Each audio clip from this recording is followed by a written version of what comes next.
Ibig sabihin, idineklara na siya ng Namatay. doktor na patay. Tapos, bigla nabuhay ng umaga, humingi ng kanin. Ay, ang galing.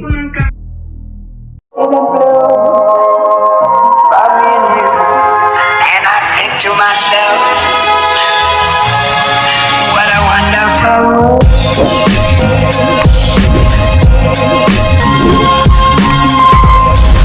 Jeff! Jeff, buksan mo yung pinto. Hoy! Jeff! Jeff!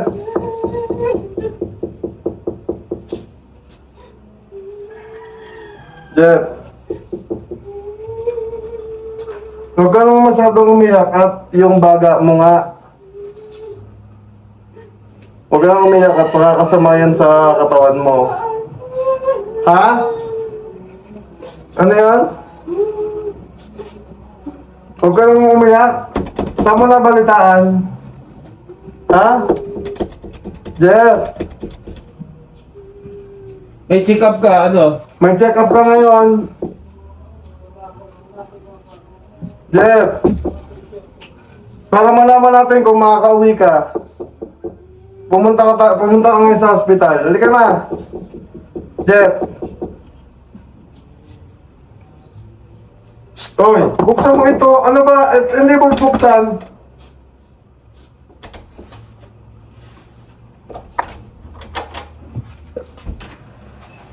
Ano? At nagwala? Bakit ka nagwawala? Ha?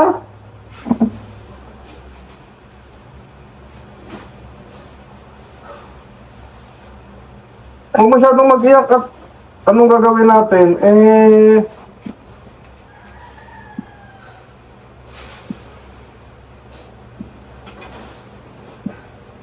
Yun ang ano. Mag-prepare ka. Saan mo nabalitaan? Ha? Saan mo nabalita? Ni Papa mo?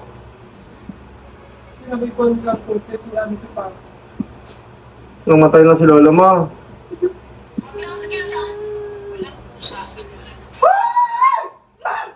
Hindi ka nga pwedeng sumigaw at yung katawan mo nga. Siyempre, pag ginagawa mo yun, magsusuka ka. Magsusuka ka na naman. Ayaw tulungan ang sarili. Matuto kang kontrolin sarili mo. Ano bang... Hindi mo pwede yung ganyan. Pag nasobrahan ka sa ano, magsusuka, mag-ano ka,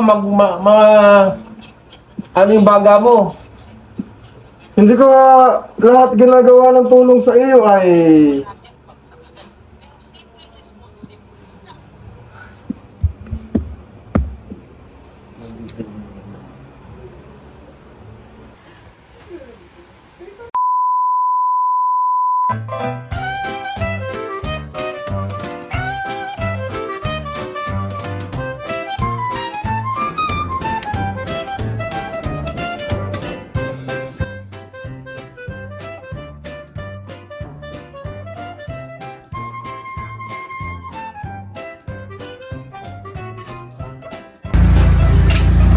Mare, bakit parang problemado ka?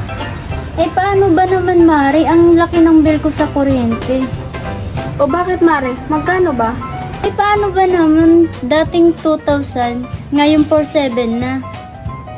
Ikaw, Mari, bakit parang hindi ka problemado? Eh kasi, Mare, ang baba ng bill ko sa kuryente.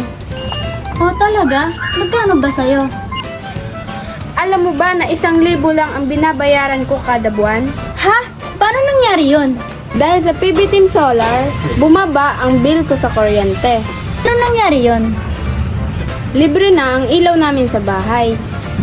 Dahil ang PB Team Solar ay merong mga solar lights tulad ng floodlight, street light na nagbibigay liwanag sa bahay namin. Alam mo ba, ito ay powered by solar. Kaya naman, talagang nakakatipid kami. Hoy, Mari, narinig ko yung pinag-usapan niyo. Saan pwede umorder? Mag-message ka lang sa PB Team Solar. Isang paalala lang po, na mag-message po kayo sa legit at tamang page. Ang PB Team Solar, roon pong 129,000 followers. At nandito po sa inyong screen ang mga pwedeng tawagan na tao at mga contact number nila. Muli, maraming salamat po sa inyo.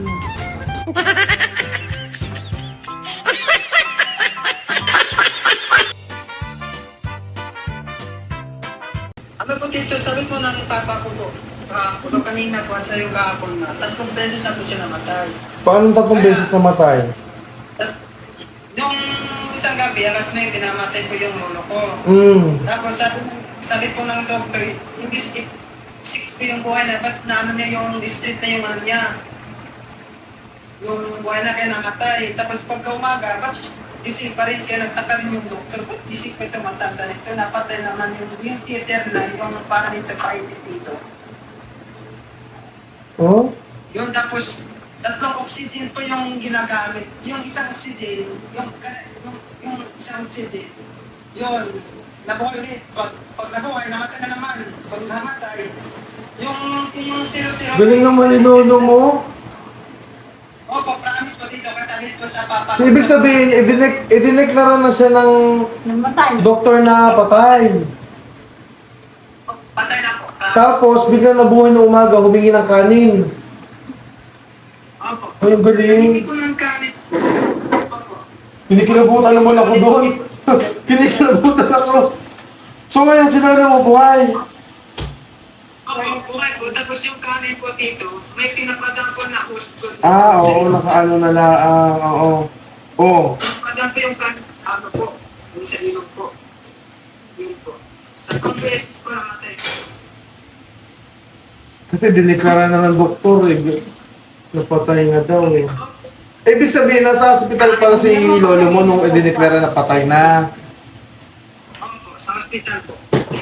Sa center pa lang po dito, nagsabi na po na kapag i-treatment po dito sa SPNC, hindi natin makakabot patay na ito.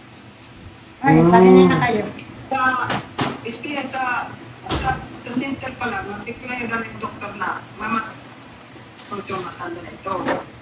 Namatay pa doon. Pagtapos nabuhay ulit. Bumalik yung ano niya, yung buhay niya.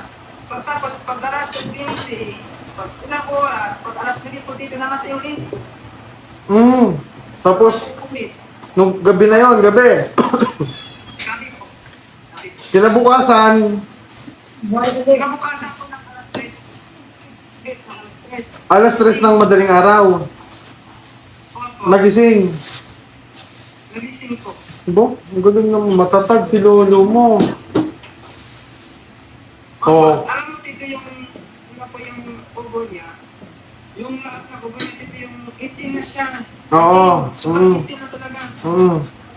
Kaya ang gagawin mo, ikaw, punta mo si lolo mo lumaban ka din, magpalakas ka.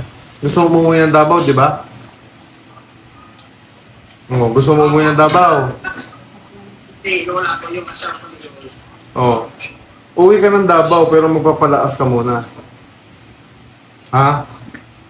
Nag-usap na kami ni Kuya. Ngayon, kung bibigyan ka lang ng ano ng doktor, pabalik kasi dito si Kuya eh.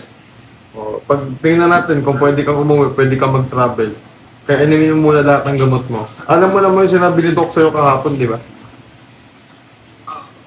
Kumain ka na? Opo, kailangan ko lang po dito na ano po dito yung sa gulay-gulay po. Ayaw po na po sa mga karne-karne po. Gulay. O sige. Pag ano, papalutuan kita ng gulay. Uminom ka na ng gamot, alas 8 ha? Pasado? Opo. Opo, lamihan na po po. Tapos ako. O sige. Okay, sige, bye. At least tawag ka ulit doon, kamustahin mo si lolo mo, buhay pala, di at least buhay si lolo mo. Okay, sige.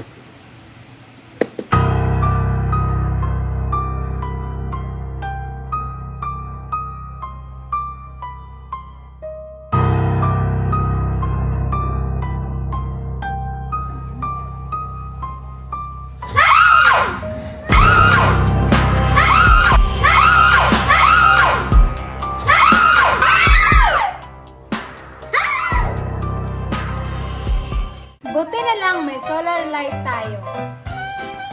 Eh, huwag na kayong matakot. Available na po ating emergency light. Ito po ay mayroong USB charging. Po kayo mag-charge ng cellphone po dito. Mayroon po itong magnet na pwede niyong idikit hubong ng bahay niyo. Ito po ay pang-emergency. Pwedeng dalhin kahit saan. For only 1,600! Shipping nationwide. Kaya ano pa kung hinihintay nyo? Please na po kayo sa BB Team Solar. Maraming salamat po! Bye-bye! Bye-bye!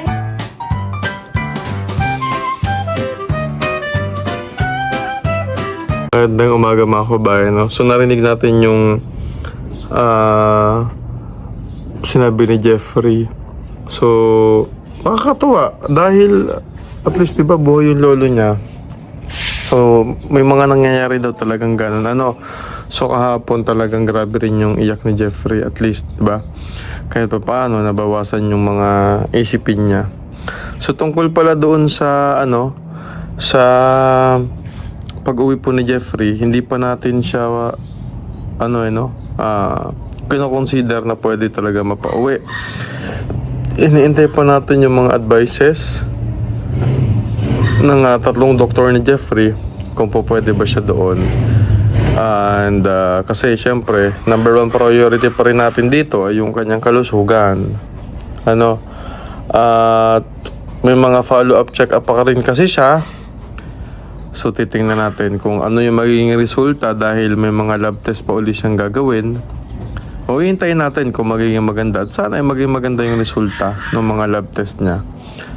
Muli sasabihin ko po sa inyo na gustong gusto namin na makasama ni Jeffrey ang pamilya niya.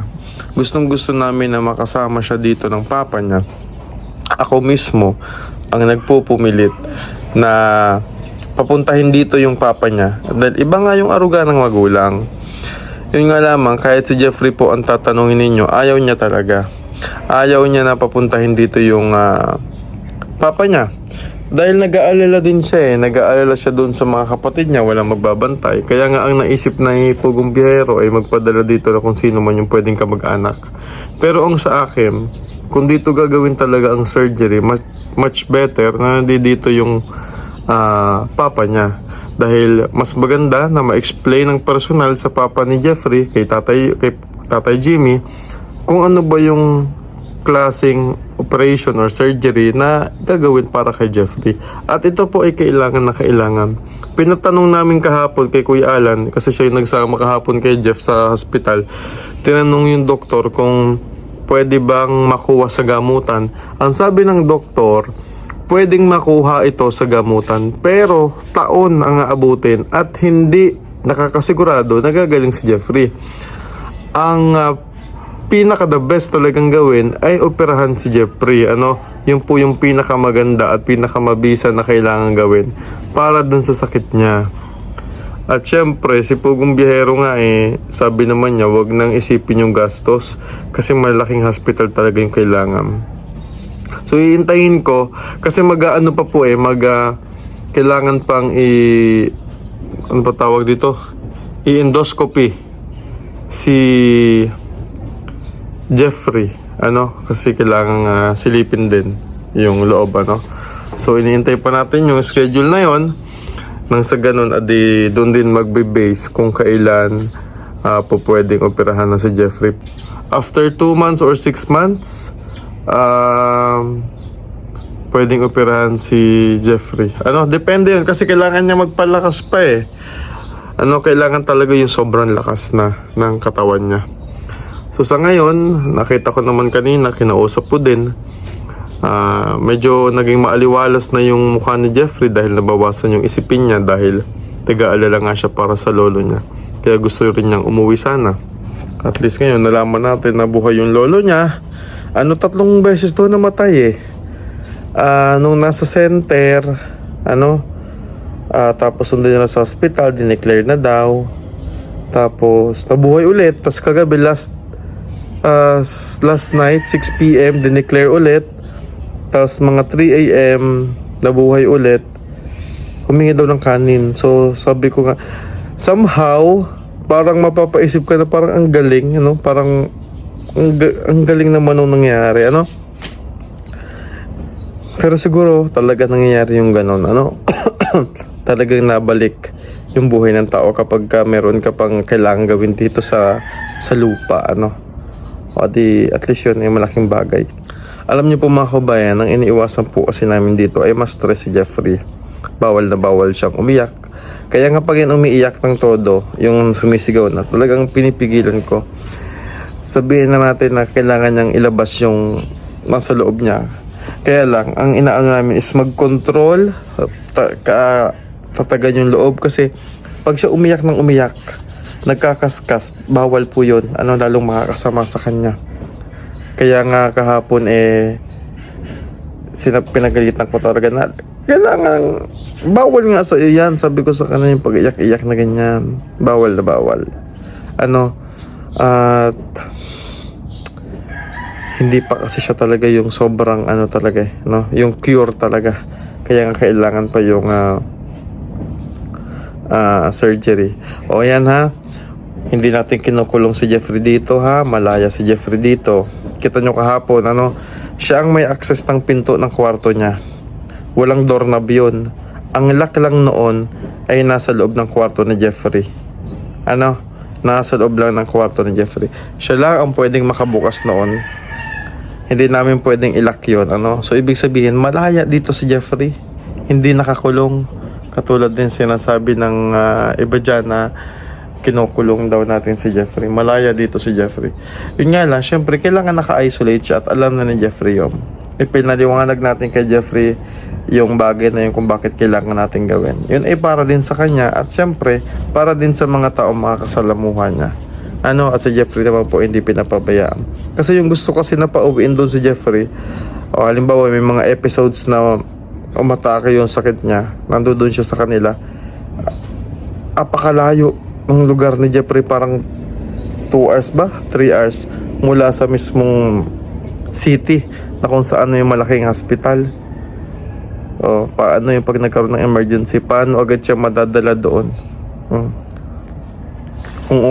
Kung ang ambulance halimbawa manggagaling pa dito, tapos imumotor siya, o di lalong napasama yung kalagayan ng bata. Kaya sinasabi namin sa inyo mga kabayan, kami na nandito, alam namin kung ano yung kailangan ni Jeffrey, alam namin kung ano yung mas makakabuti sa kanya, diba?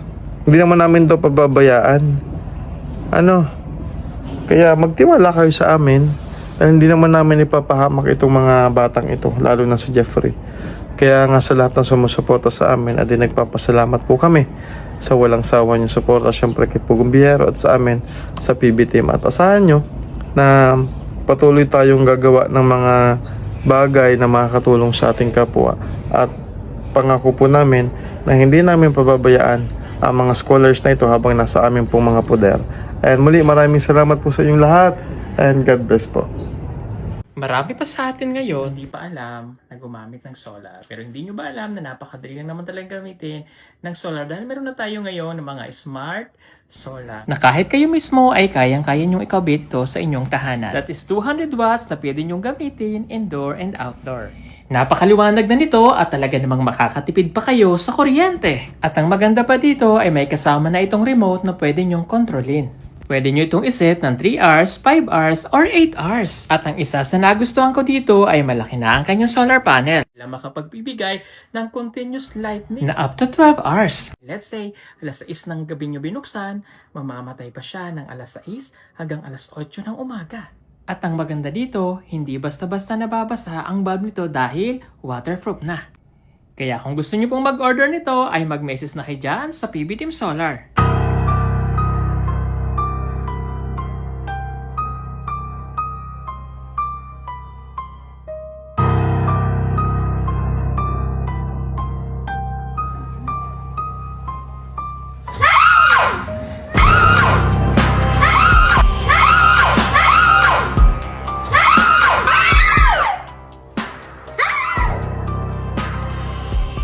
Buti na lang may solar light tayo. available na po ating emergency light. Ito po ay mayroong USB charging. Po kayo mag-charge ng cellphone po dito. Mayroon po itong magnet na pwede niyong idikit bubong ng bahay niyo. Ito po ay pang-emergency. Pwedeng dalhin kahit saan. For only 1,600, shipping nationwide. Kaya ano pa kung hinihintay nyo? Please na po kayo sa BB Team